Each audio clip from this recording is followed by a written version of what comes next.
Graça e paz, meus irmãos, sejam bem-vindos ao Bereanos.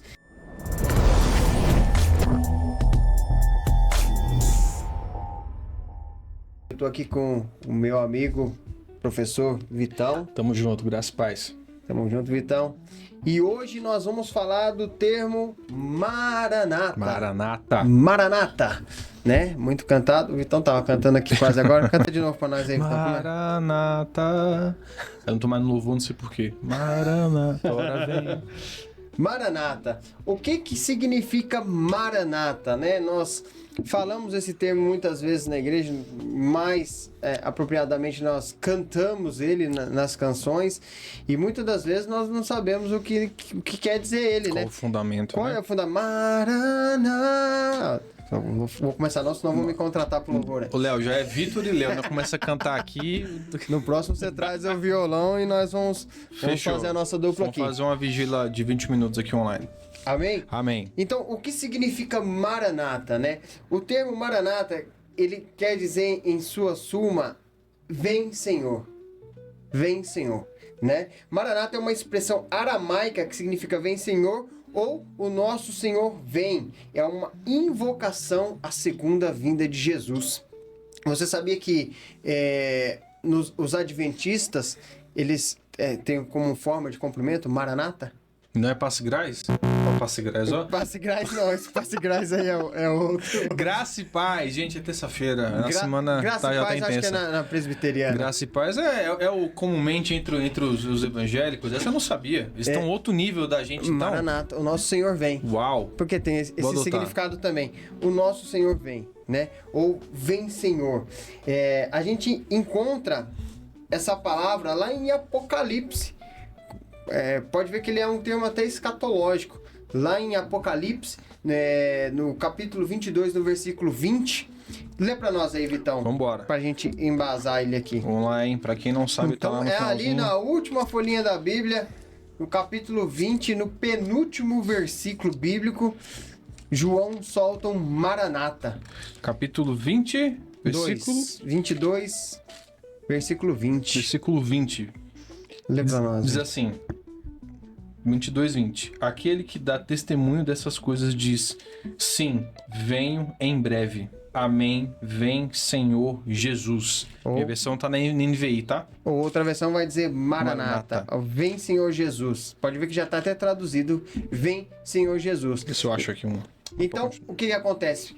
Ali João tá trazendo, né, todos os acontecimentos do tempo do fim. E aí ele vem e traz, Jesus fala, eu venho em breve. E aí ele fala, vem Senhor Jesus, ora vem, Maranata, ele traz um Maranata ali, ora vem Senhor Jesus. E nós cantamos isso na igreja, ora vem Senhor Jesus. E aí, qual que é o problema da gente não conhecer esse termo a fundo, entender o que ele significa? Porque muitas das vezes nós estamos aí cantando Maranata e não sabe o peso que esse termo tá trazendo pra igreja, né? A realidade que a gente tá tentando atrair, né, Léo? O que você tá chamando quando você canta Maranata? Você está se referindo à segunda vinda de Jesus. Você tá clamando. Errado. Nunca. Jamais. Por quê? Porque nós temos que ansiar pela volta de Jesus, pela sua segunda vinda. Nós temos que chamar assim, Senhor Jesus, vem. Todo aquele que está em Cristo, o seu coração está na eternidade, que anseia pelo seu amado, ele tem que chamar Maranata todo dia. Mas você acha que aqueles que cantam, clamam, colocam até adesivo no carro, falta um pouco de entendimento do peso dessa realidade? Para alinhar até mesmo para o que exige da própria vida da pessoa? Não é. Eu não creio que não com relação a isso, Vitão. Mas eu creio que às vezes a gente utiliza da forma errada na igreja. Porque às vezes a gente tá cantando ali, Maranata, a gente... Roboticamente, né? Na sua casa, no carro, tá clamando por isso. E o seu coração não tá na canção. Você tem que entender, isso vai mudar. Eu creio que a sua visão, a partir do momento que você estiver louvando ali na igreja, ou na sua casa, onde você estiver, com um sentimento diferente, porque você sabe o significado que você tá falando. É que nem quando você tá cantando uma música em inglês que você acha que... É um árabe, assim, que um o inglês negócio com é árabe. muito legal, mas depois que você descobre a letra, é diferente. É, isso aí. É diferente, porque você sabe o que você está falando, você sabe o que você está clamando. Só que hoje a gente não tem esse entendimento na igreja, e a gente está fazendo assim, Maranata, a gente está clamando pela segunda vinda de Jesus. Mas o que encabeça a segunda vinda de Jesus? A gente tem que saber o que significa isso. E para explicar isso, Vitão, eu queria abrir Mateus 24. Vamos lá. Né? Mateus 24 é o texto escatológico onde Jesus vem trazendo o que precede, o que vem antes da sua segunda vinda. Ele vem falar quais são os sinais do que vai acontecer antes dele vir. Então, quando a gente clama Maranata, nós estamos clamando para que essas coisas venham a acontecer. E eu queria, Vitão, que a sua NVI aí, você falou? NVI. Lê a partir do versículo 3 pra gente resumir e manda bala aí, porque... Fechou. Do 3 até qual, mais ou menos? Vai lendo aí e eu te falo pra você parar. Beleza. Mateus 24, a partir do 3. Diz assim: tendo Jesus se assentado no Monte das Oliveiras, os discípulos dirigiram-se a ele em particular e disseram: dize-nos quando acontecerão essas coisas? E qual será o sinal da tua vinda e do fim dos tempos? Jesus respondeu: cuidado, que ninguém os engane, pois muitos virão em meu nome dizendo, eu sou o Cristo, e enganarão a muitos. Amém. Vocês... Até aqui? Não, vamos por vamos dissecar, vamos lá. Primeiro versículo 5, ele fala que muitos virão em nome dele, dizendo que são Cristo, e enganarão a muitos. Ou ele fala, ou ele está dizendo, vão surgir muitos falsos profetas, e você vai ser enganado se você não estiver pautado na Bíblia.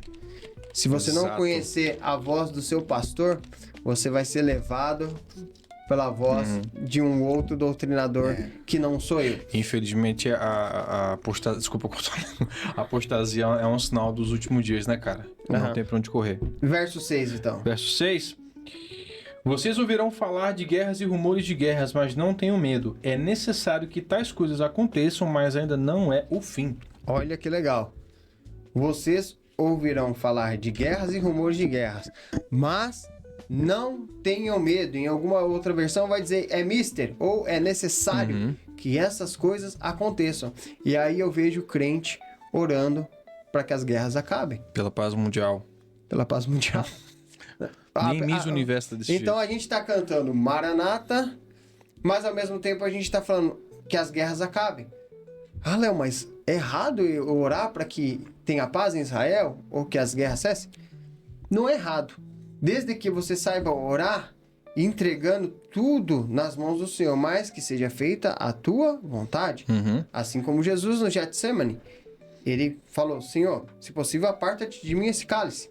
Mas, todavia, seja feita a tua vontade. Então, clamar que Cristo venha pode, se Cristo voltar, né, a iminência da volta de Cristo, isso pode implicar que eu não vejo meu filho casar, né? Então, assim, é entender que seus projetos pessoais vão ser eliminados para que Cristo venha. E, na verdade, Cristo vir é muito superior a tudo isso, né?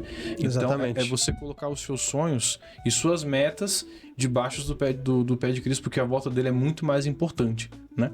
Então, eu acho que também é essa falta de entendimento que prejudica, né, essa declaração também, né, Léo? Você não acha também? Então, quando a gente olha para a escatologia, Vitão, as pessoas têm muito esse anseio. Eu vejo que nem eu falei, nós temos que ansiar pela segunda vinda de Cristo.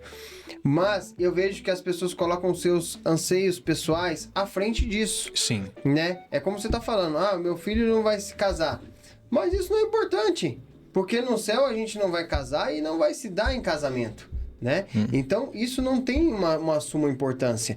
Então, todo crente tem que ter essa ciência de que nós temos que sim clamar e amar a Deus acima de todas as coisas. Isso é amar a Deus acima de todas as coisas. É você colocar Deus acima dos seus desejos pessoais. Exato. Cristo falou que aquele que ama o mundo não pode seguir a Ele, não pode servir a Ele, né? Então, quando a gente clama Maranata, nós estamos clamando por isso. E nós temos sim que clamar Maranata, né? Nós temos que sim ansiar porque as coisas que aconteçam. Porque Jesus falou, vai acontecer guerra. Então eu vou orar para que haja guerra. Não, você não precisa orar. Jesus já falou que vai acontecer, né? Você pode até orar para que não, para que acabe ou cesse. Ou que você não seja... Ou que Deus proteja os seus. Exato, não é desonesto. Só que orar que Cristo venha implica em toda uma desordem de coisas, porque Jesus ele vem para quebrar uma ordem para estabelecer a dele, né? E isso é levar a gente para o nosso plano máximo de existência, que é estar com ele, né, Léo? Viver com Cristo na eternidade. É para isso que nós existimos, né? E às vezes para isso algumas coisas têm que ser interrompidas, né? Sim. E aí quando a gente vê, se na nossa oração, Vitão, a gente está orando, ao meu ver, tá, gente, incorretamente, Deus, acaba com a guerra, não, Deus, poupa os teus. Sabia que até a gente pedir para que Deus poupe os que são seus, e bater um martelo nisso, a gente pode estar errado? Porque a gente tem que sempre colocar no final das nossas orações: Senhor, mas seja feita a tua vontade. Porque a vontade de Deus é soberana, né? Sim. Se a gente lê a Bíblia e fala que vão ter mártires, então a gente está indo contra a vontade de Deus. Sim, como já tem acontecido no Oriente Médio, né? A gente vê cada vez mais notícias da igreja perseguida, ampliando o número de pessoas que têm perdido as suas vidas, né? Então a gente vê esse problema, né? Os mártires vão acontecer. E quando eu vejo que a gente está orando para algo que tem que acontecer, que está escrito nas escrituras que tem que acontecer, e a gente ora ao contrário, eu vou me lembrar de lá atrás, Pedro, lá em Mateus 16, né, especificamente no versículo 23, mas eu quero ler a partir do 21, que diz assim, né? Jesus estava ali com Pedro, Jesus estava explicando, né, as coisas que iam acontecer com ele, e aí Pedro veio interpelir com ele. E olha o que diz no versículo 21. A partir daquele momento, Jesus começou a explicar aos seus discípulos que ele tinha que ir para Jerusalém e sofrer muitas coisas nas mãos dos anciãos, dos chefes, dos sacerdotes e dos mestres da lei, bem como ser morto e ressuscitar no terceiro dia. Então Pedro, chamando-o à parte, começou a repreendê-lo, dizendo: Nunca, Senhor, isso nunca acontecerá contigo. Jesus virou-se e disse a Pedro: Para trás de mim, Satanás, você é uma pedra de tropeço para mim, pois não pensa nas coisas de Deus, mas nas dos homens. Você tá entendendo o que eu tô falando? Terrível. Às vezes você tá orando para algo que necessita acontecer, que Jesus disse que vai acontecer, e você tá orando para que não aconteça. E aí Jesus falou o que para Pedro? Aparta-te de mim, Satanás. Aparta-te de mim, porque você está querendo que o meu plano não se desenrole. Você está entendendo o perigo de você orar por algo e você decretar algo, mas que está desalinhado com a vontade de Deus? Por isso que a gente ora, mas que todavia seja feita a tua vontade, meu Senhor. Mas que todavia seja feita a tua vontade e não a minha, né? E aí, continua o sermão aí, Vitor, acho que é no 7, né? Isso. 27, você fala? 7. 24, acho que a gente parou, a gente leu 6, acho que vai pro 7, é isso? Isso. Cara, eu tô em Mateus 16 agora.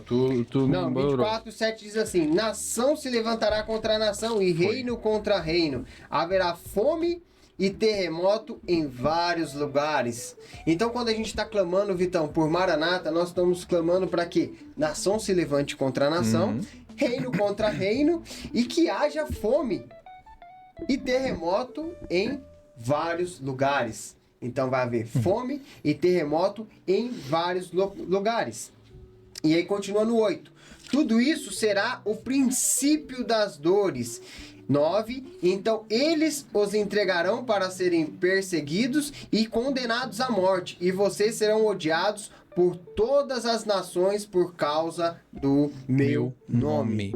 Amém? Então, olha quantas coisas que está implicado dentro do termo Maranata. Quando a gente está clamando Maranata, nós estamos clamando para que todas essas coisas aconteçam, né? E aqui ainda segue o texto muito mais para frente, trazendo todas as coisas que vão acontecer antes da segunda vinda do Senhor Jesus. Então nós estamos clamando: Senhor Jesus, vem. Então quando a gente ora para ele vir, tem que acontecer essas coisas. Só que aí, quando começam a acontecer essas coisas, o que acontece? Nós vemos o povo de Deus orando para que cesse isso, que pare de acontecer. Então tem uma contradição nisso. Então por isso que você precisa entender o termo, entender o que você está orando e saber como orar em cima dessas situações. Porque senão a igreja tem um problema. Você pode ter o perigo de Jesus virar e falar para você assim, aparta-te de mim, Satanás. Sai de perto de mim, capeta. Isso implica assim que, independente das visões escatológicas, embora diferem a ordem da vinda, né? Você trouxe até mesmo aqui vários episódios sobre escatologia. Uma coisa é mister, tanto pré, mídio ou pós. O mundo vai passar por aflições. O mundo vai sofrer contrações como uma mulher em dores de parto. Porque é como se fosse aquilo que é eterno vindo abalar aquilo que é temporário. Aquilo que é temporal.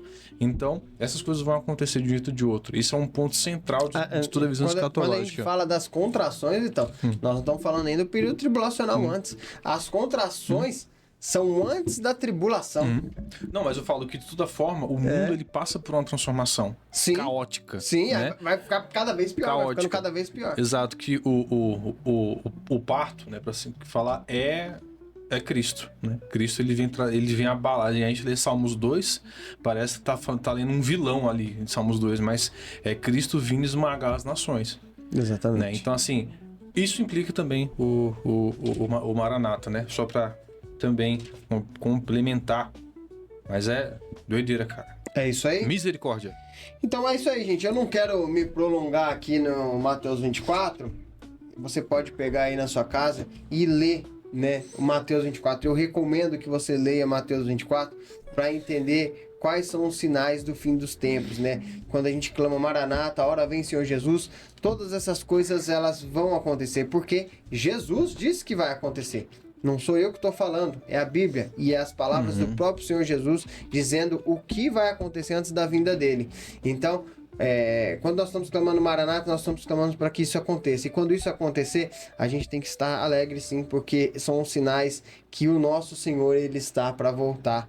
E eu glorifico a Deus por isso. Amém. E que volte logo. Maranata. Muitos desses sinais já têm acontecido nos nossos tempos. E eu creio que nós estamos vivendo esses tempos. E então, Maranata, a senhora vem. A hora vem, Senhor Jesus. Senhora não, cara. Senhora não. A hora vem, Senhor Jesus. Glória a Deus, aí. então. Amém. Eu acho que é isso daí. Fechou? Fiquem com Deus. E Maranata. Valeu.